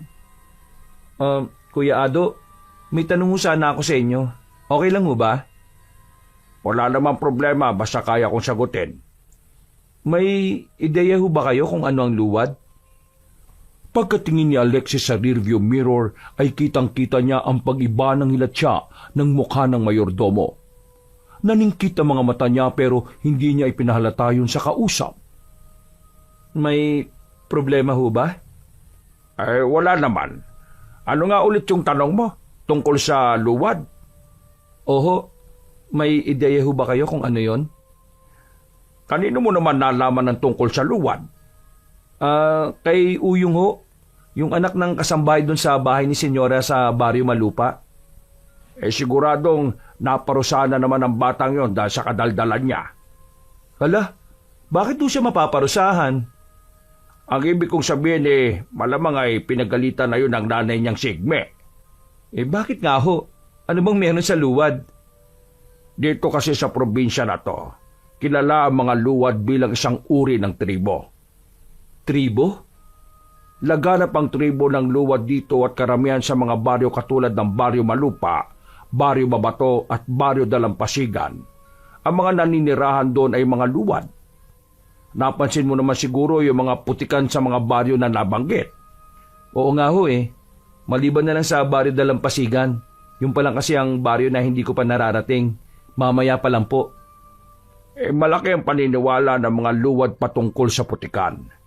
Nagpapanatili yun ng ganda ng kutis at malaking benepisyo rin sa kalusugan kaya sa mansyon nagpasadya si Senyora na magpalagay ng putikan. Kung ganun, luwad din ho si Senyora? Hindi lang siya basta luwad. Mataas na antas siya. Kumbaga, pinuno o reyna na may tuturing. Kaya ho pala. Ngayon ay naliwanagan na nga talaga si Alexis patungkol sa nasabing tribo, kaya naintindihan na rin niya ang patungkol sa mga sinasabi ni Stella sa panaginip. Nang maalala niya ang nasabing kasambahay, ay hindi rin siya nakatiis na banggitin ang tungkol dito. Kitang-kita niya kung paano sumeryoso matandang lalaki at nagsabi na wag nang pag-usapan pa ang tungkol sa bagay na yon. Nirespeto naman ni Alexis ang sinabi ng mayordomo kaya nanahimik na lang siya at nagpatuloy na lang sa pagmamaneho hanggang sa makarating sila sa Baryo Mabato kung nasaan ang senyora. Pagdating nila ay sumakay kagad si Mrs. Donato at nagbiyahe na sila papuntang Baryo Dalampasigat. Pagpasok nila sa lugar na yon ay kakaiba na kagad ang naging pakiramdam ni Alexis. Hindi niya maintindihan pero para bang bigat na bigat siya sa paligid. May kakaiba ring amoy na hindi niya mawari kung palansaba o kung ano. Umaalingasaw yon pero tila siya lang ang nakakaamoy dahil okay naman sina Senyora Siri at Ginoong Adonis. Huminto sila sa tapat ng isang magarang bahay na nasa tuktok ng burol. Hindi na siya sumama sa loob dahil masama talaga ang pakiramdam niya. Nanakit ang ulo niya kaya humanap siya ng komportabling lugar hanggang sa may makita siyang upuan sa ilalim ng mayabong na puno. Umupo siya roon habang tinatanaw ang dagat na kitang-kita sa kinaroroonan nila. Kahit papaano ay umaliwalas ang pakiramdam niya pero hindi pa rin nawawala ang bigat. Para talagang may kung anong madilim na puwersa sa lugar na yon na unti-unting lumulukob sa kanya. Ano ba tong lugar na napuntahan namin? Parang imbis na marelax ako, parang lalo lang sumama ang pakiramdam ko. Tuluyan na nga siyang nasuka sa gilid ng nasabing puno. Makailang beses at sa panglimang ulit ay nagulat siya dahil hindi na ordinaryo ang kanyang isinusuka, kundi kulay putik na ito. Putik ba to? Muli na naman siyang sumuka ng mas maraming putik hanggang sa maramdaman niya ang sarili na tila naliligo na nga sa putik. Nahintakutan siya ng husto at pagkatapos ay napabaling siya sa kanan nang marinig ang pamilyar na tono ng boses. Nakatayo roon si Stella na naliligo na rin sa putik. Stella, anong ginagawa mo rito? Sinabi ko naman sa iyo na mag-iingat ka sa mga luwad, Alexis. Hindi sila basta ordinaryong tribong mga... Hindi na natapos ng dalagang pagsasalita dahil mula sa likuran ni Alexis ay merong sumulpot na mga nilalang na tila galing sa ilalim ng putikan. Namumula ang mga mata ng mga yon, mas mahaba at matutulis na mga ngipin. Malasawang dila at naglalaway na bibig at mga kukong matutulis. Sumunggab kagad ang dalawang halimaw at hinila ang paa niya dahilan para siya ay matumba. Nang mapalingon siya sa kinaroroonan ni Stella ay wala na roon ang dalaga. Dahil doon ay itinuon na niya ang pansin sa mga maputik na halimaw na humihila sa kanya para mahulog sa burol. Sinipa-sipa niya mga yon hanggang sa makabitaw ang isa at nahulog. Subalit ang natitirang isa ay hindi nagpatalo. May 7 kumapit sa paanan niya at ibinao ng matatalim nitong mga kuko. Napahiyaw si Alexis pero pinilit niya pa rin na makakawala sa nasabing halimaw. Sa galit niya ay sinipa niya to sa ulo at pagkatapos ay tumakbo hanggang sa masalubong ang iba pang maputik na halimaw. Lubayan niyo ako! Hindi ako natatakot sa inyo! Tila bingi ang mga yon na lalo lang naglapitan hanggang sa magit-git na nga siya. Namalayan na lang niya ang sarili na tila nalulunod na sa kumunoy hanggang sa tuluyang mapasok ang kanyang bibig ng putik. Napabalikwas ng bangon si Alexis dahilan para mauntog siya sa harapan ng sasakyan. Napindot niya rin ng bahagya ang busina kaya umalingaw-ngaw yon sa buong paligid. Sa kanya lang napagtanto na madilim na ang paligid at nakatulog pala siya sa sasakyan dahil sa sama ng pakiramdam. Nawala na ang sakit ng ulo niya pero ang mabigat na pakiramdam sa paligid ay nanatili pa rin. Wala na muna sana siyang balak na lumabas ng sasakyan pero nakita niyang naglalakad si Ginoong Adonis palapit sa kanya. Binuksan niya kagad ang pinto at lumapit sa mayordomo. Pasensya na ho sa ingay. Nakatulog kasi ako at naalimpungatan kaya napindot ko yung busina. Hindi naman to tungkol doon. Pinatatawag ka na senyora dahil mag-aapunan na. Kung mapapansin mo, pasado 7:00 na ng gabi. Dito na rin tayo kasi magpapalipas ng gabi. Oo, sige ho. Maraming salamat po. Sumunod na nga kaagad ang lalaki sa loob ng bahay at dumiretso sila sa dining area para magapunan. Nang nandoon na, ay nagulat siya dahil parang nakita niya sa bandang kusina si Stella. Nang bagya siyang sumilip doon, ay nawala na ang nasabing dalaga. Bumalik na lang siya kaagad sa pagkainan para magapunan. Pagkatapos ay sinamahan siya ni Ginoong Adonis sa silid na tutulugan niya. Nagpahinga kagad siya kahit hindi komportable sa nasabing lugar. Ibang-iba talaga ang dating sa kanya ng baryo Dalampasigan. Mabilis na lumipas ang oras. Nagising siya eksakto 12:00 ng hating gabi. Dahil sa isang mahinang kaluskos. Narinig niya kasi mula sa bandang banyo na tila merong naliligo. Nung una hindi niya ito pinansin pero nang mapagtanto niyang wala nga pala siyang kasama sa silid ay muli siyang napamulagat. Biglang napabalikwas ng bangon ng tsuper at pag-alis sa kama maraan siyang naglakad sa nakabukas na pinto ng kanyang silid at dahan-dahan ding dumungaw sa banyo. May tao ba dyan? Nanatili siya sa kinatatayuan matapos maaninag ang isang anino mula sa banyo. Kinakabahan din siya dahil alam niya talaga sa sarili na para sa kanya lang inilaan ang silid na tinutulugan niya ngayon. Kuya Ado? Ikaw ba yan? Nagtatapang-tapangan na siyang lumakad papunta sa mismong tapat ng banyo para mas makita kung sino nga ang naroon. Kung sino ka man, dahil hindi ka pa nagsasalita, papasukin na kita dyan. Pagpasok nga niya, ay naabutan niyang isang hindi makilalang nilalang na lumusot sa maliit na bintana ng nasabing banyo. Kasing laki at kasing katawan niyo ni Uyong pero hindi niya nakita ang mukha dahil masyado mabilis ang mga galaw noon. Nag-iwan pa nga ng mga putik sa buong banyo kaya hindi na kagad siya nakasilip sa nasabing bintana. Walang ya, sino kaya yun? Para mas makasiguro ay lumabas siya ng silid. Tumungo sa kung saan nagpunta ang nasabing manluloob. Subalit habang naglalakad sa pasilyo ay napansin niya na tila may mga matang nakatingin sa kanya mula sa kung saan. Hindi niya muna ito pinansin dahil ang focus niya ay nasa manluloob. Subalit nagulat na lang siya nang merong matapakang mamasamasang bagay. Dahil medyo madilim, Ginamit niya ang cellphone at itinutok sa ibaba, kaya nakita niya ang mga bakas ng paa na galing sa putikan. Sinundan niya to hanggang sa makarating sa likod ng bahay kung saan banda naroon ang bintana ng silid na kinaroroonan niya. Nagtaka siya dahil may kataasan yon, kaya imposibleng makatalo ng hindi nasusugatan ang sinumang manggagaling doon. Saan nagpunta yung hayop na pumasok sa tinutulugan ko? Iginala niya ang tingin at saka niya lang napagtanto na nakakatakot ang paligid.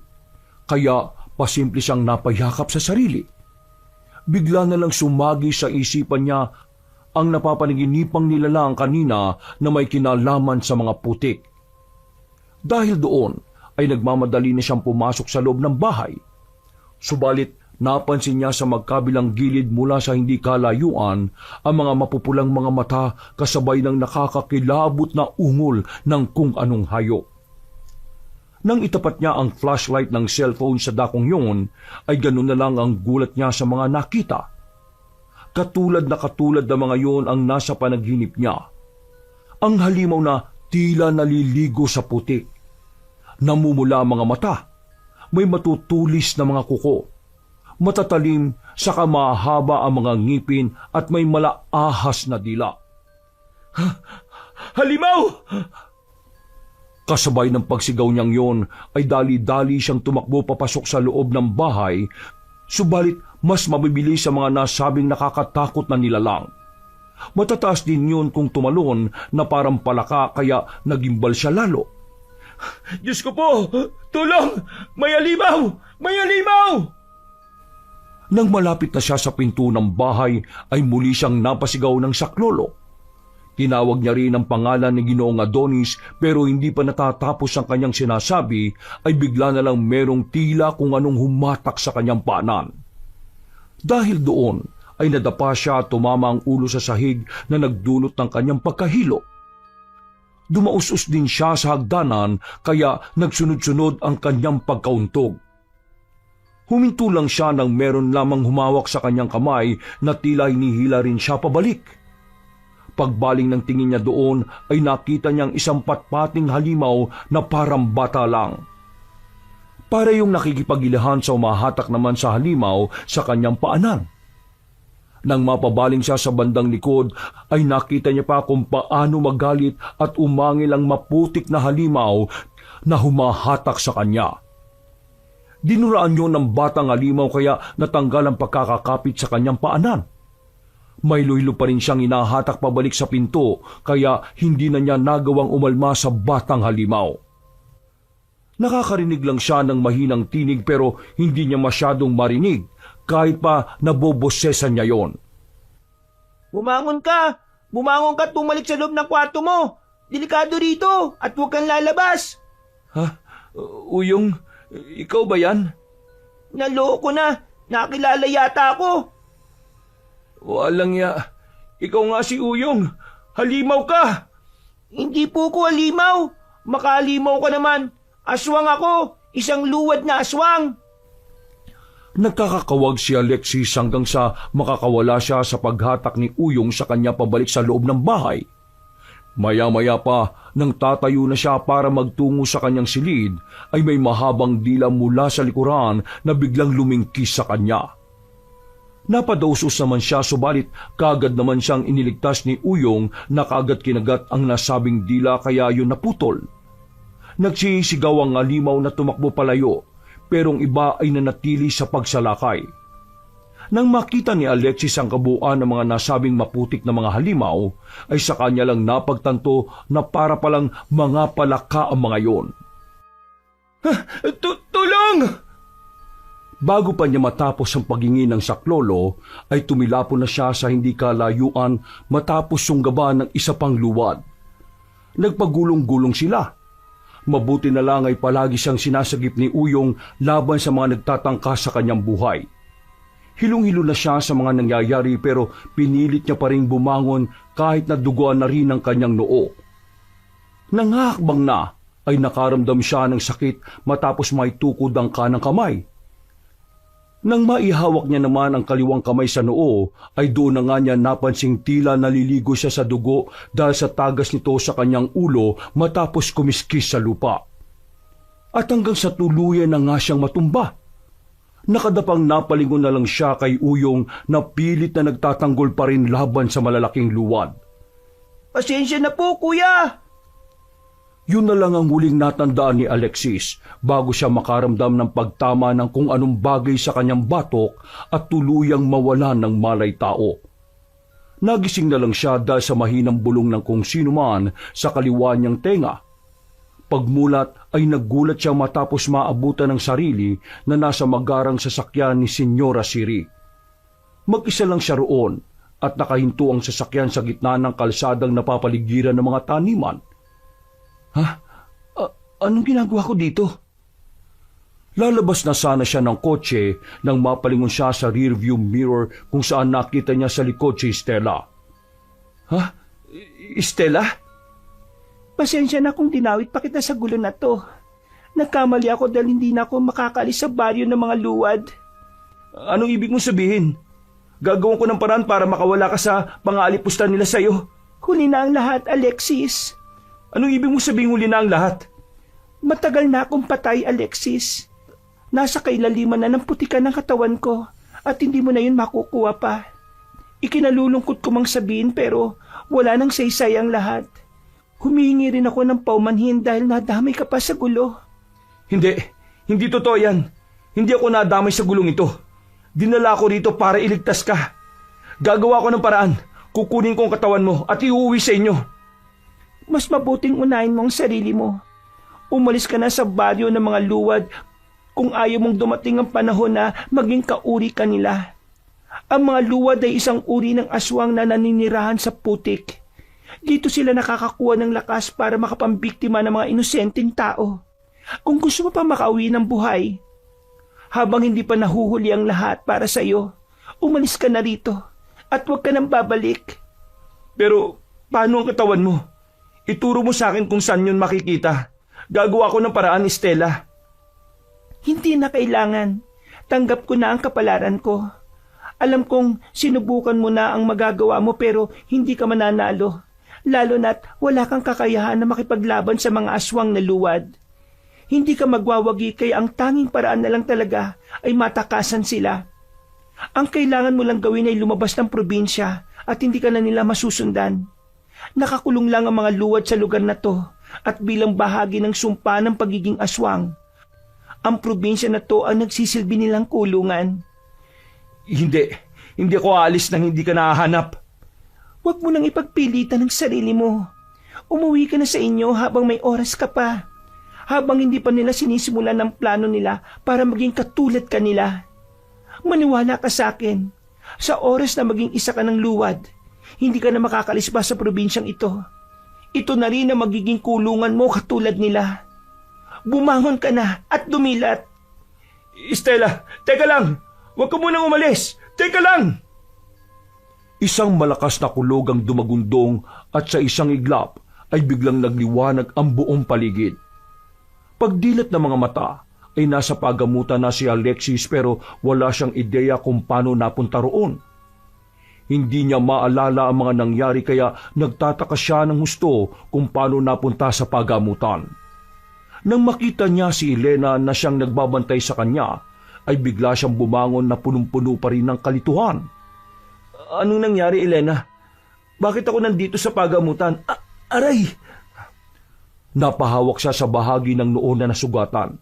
Pero nahirapan siya dahil ang kaliwang kamay niya ay sementado habang ang kanan naman ay meron dextrose. Ano ba talaga nangyari? Ha? Na-aksidente ba kami? Pero imposibleng mangyari yon dahil ang huling natatandaan ko nagpunta kami sa baryo Dalampasigan. Pagkatapos nun, wala na ako maalala. Sumasakit ang ulo ko kakaisip. Huwag mo na munang pilitin ang sarili mo, Alexis.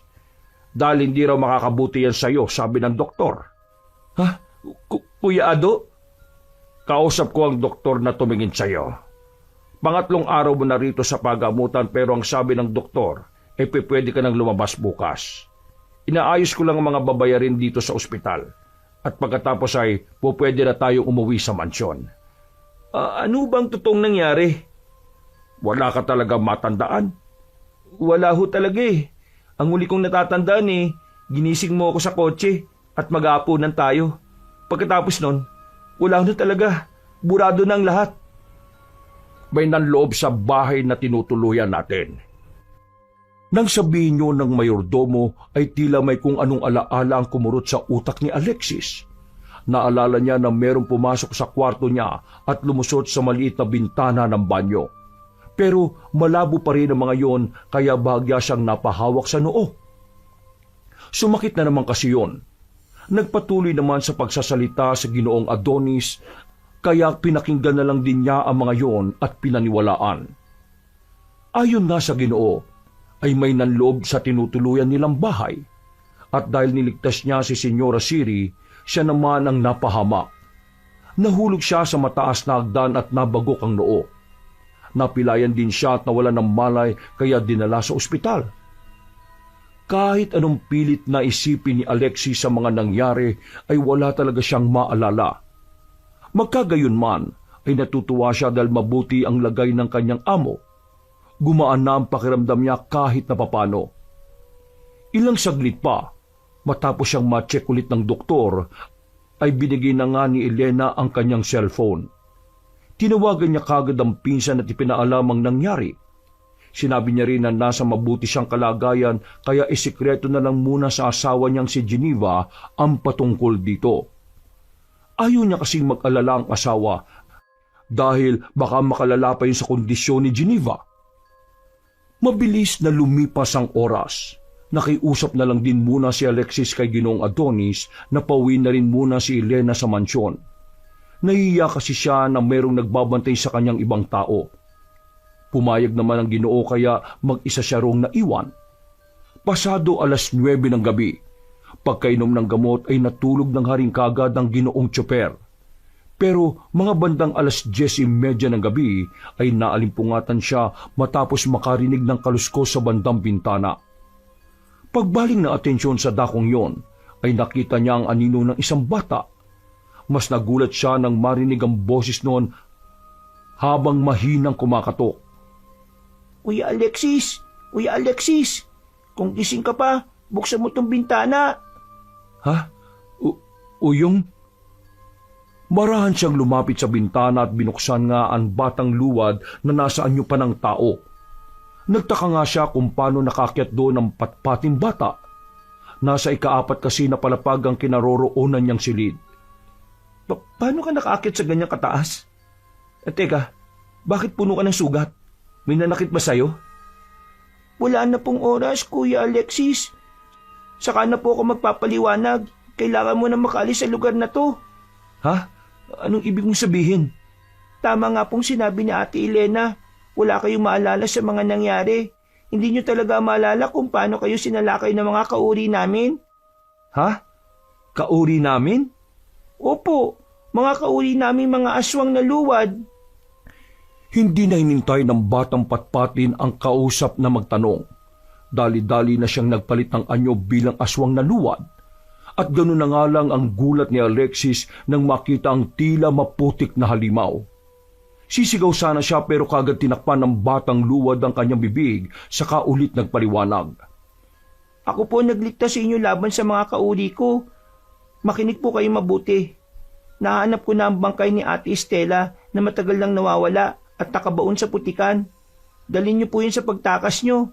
Sasamahan ko kayo hanggang sa dulo ng probinsya para masigurong ligtas kayo. Magiging katulong din po natin si Ate Elena. Magmadali na po kayo. Dahil kapag natagalan pa kayo dito ng ilang pang-araw, magiging luwad na rin kayo katulad namin. Sigurado namang sasapitin mo rin ang sinapit ni Ate Estela. Nang marinig ng lalaking tsoper ang pangaling Estela, ay biglang nanakita ang kanyang ulo at doon na nga tila isa-isang nagsiksika ng mga alaala sa kanyang isipan. Simula sa simula hanggang sa kasalukuyan niya sa lugar na yon. Napaupo siya na tila gulat na gulat at hindi pa rin mapaniwalaan ang mga nangyayari. Pagkatapos ay hinarap na niya ang batang lalaki na nasa anyong tao na ulit. Paano ko makakatakas sa lugar na ito nang hindi napapansin ng mga luwad? Makinig lang po kayo at sumunod sa sasabihin ko. Unti-unti na nga ulit nagpalit ng anyo si Uyong bilang aswang na luwad. At pagkatapos ay ibinukan niya ang malaking bibig na parang sa palaka. Saka humarap kay Alexis. Pumasok po kayo sa bibig ko. Ha? Hindi mo naman siguro ko kakainin, di ba? Huwag po kayong mag-alala dahil hindi ako kumakain ng tao. Magtiwala po kayo sa akin. Itatago ko lang po kayo sa bibig ko hanggang sa makahanap tayo ng ligtas na lugar. Wala na nga napagpilian si Alexis. Kahit natatakot ay sinunod na niya ang sinabi ng batang luwad. Pagpasok niya sa bibig ay kaagad yung nagsara. Naramdaman na lang niya na umuuga-uga na ang paligid hanggang sa umiinit na ang kanyang pakiramdam. Hindi siya naging komportable dahil bukod sa natatakot ay nanlalakit din ang buo niyang katawan. At makalipas ang higit 15 minuto, bigla na lang siyang iniluwa ni Uyong. Nakahinga kagad siya ng maluwag at napangiti, subalit napawi rin yun nang makita niya sa harapan ng iba pang aswang na luwad. Pasensya na, Kuya Alexis. Natunugan nila tayo. Pasaway ka talagang bata ka, Uyong. Hindi ka na natuto. Palagi mo na lang inililigtas sa mga tao. Kung di ka lang talaga anak ni Igme, matagal na kitang pinatay. Huwag niyong idamay dito si Uyong. Mga walang ya kayo. Mga mamamatay tao kayo. Susunugin sa impyerno mga kaluluwa niyo. Sa tingin mo natatakot ako sa impyerno? Magagalak pa ako dahil yun ang tamang lugar sa mga katulad namin. Tumilapon sa malayo matandang luwad matapos yung gaba ni Elena na nasa anyo na ring aswang. Sinamantala naman yun ni Uyong dahil hinatak niya si Alexis gamit ang dila. Tangan na rin nila ang sako na naglalaman ng buto ni Estela. Sinikap nga ng batang luwad na madala si Alexis sa ligtas na lugar, subalit dahil sa dami ng mga humahabol sa kanila ay nagpaiwan na lang siya. Kuya Alexis, diretsyon niyo lang po yung gubat at magiging ligtas na kayo. Hayaan niyo na po ako mag-isa. Wala pong mangyayaring masama sa akin. Salamat, Uyong. Mag-ingat kayo ni Elena. Kayo rin po. Sinalubong na nga ng batang luwad ng mga humahabol at wala namang inaksayang oras ang ginoong tsuper. Tumakbo siya ng tumakbo hanggang sa mapatpad sa isang maliit na baryo. Nung una ay natatakot pa siya dahil sa pag-aakalang kabilang din ang baryong yon sa mga angkan ng luwad. Subalit nakahinga siya ng maluwag nang masiguro na hindi yung katulad ni na Senyora Siri. Wala kasi silang nakitang malawak na putikan na siyang ginagamit ng mga luwad bilang pangunahing pagkukulang ng lakas o enerhiya. Ikinuwento niya sa punong baryo na si Ginoong Celio ang nangyari at kinumpirma nga noon na totoo ang luwad at laganap nga sa kanilang probinsya. Ayon pa kay Ginoong Celio, ligtas ang kanilang lugar dahil merong pangontra laban sa iba't ibang uri ng aswang. Sa awa ng Diyos, kinaumagahan ay hinatid na nga si Alexis ng jeep hanggang sa tuluyan na siyang makalabas ng nasabing probinsya at naiuwi niya ang bangkay ni Estela. Malungkot man dahil nag-aalala siya sa mga naiwang tumulong sa kanya, pero magandang resulta na rin kahit papaano dahil nabigyan niya ng maayos na libing ang bangkay ni Estela. Wakas!